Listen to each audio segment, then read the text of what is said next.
So in Interactive Brokers, when you open up Trader Workstation, which is the local application, not the web kind of interface.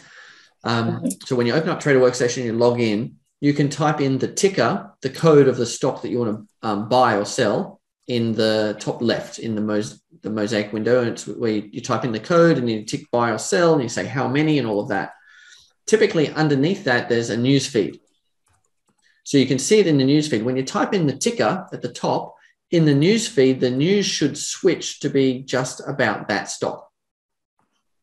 If it doesn't, there's a couple of tabs on the news feed little widget window where it says news about the market, news about the portfolio, news about the stock.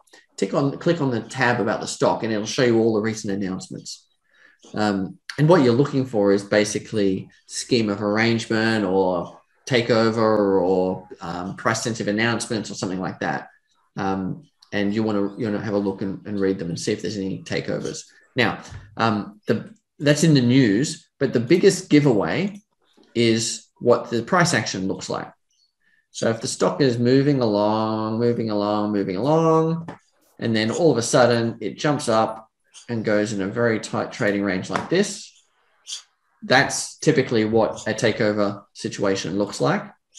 So a big gap up followed by a very tight trading range. If you see that on your chart in Amy Broker or in the chart in Interactive Brokers, you want to go dig further and look in the news announcements and make sure if it's an announcement, because you're not going to take that trade. Sure. Okay? The other type of situation where the stock is not trading normally is the stock's on trading halt for some reason. There's an announcement pending.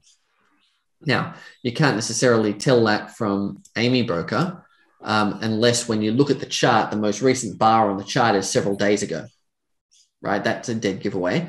But if you're not sure, when you go into Interactive Brokers and you put in the ticker to get a quote, then in the news announcements, it's very easy to see the trading halt announcements. So again, you go to the news for that stock and you look down the list and there'll be a trading halt. And failing that, if the market is open, like it's already after 10 a.m. and the market's open, when you type in the ticker in to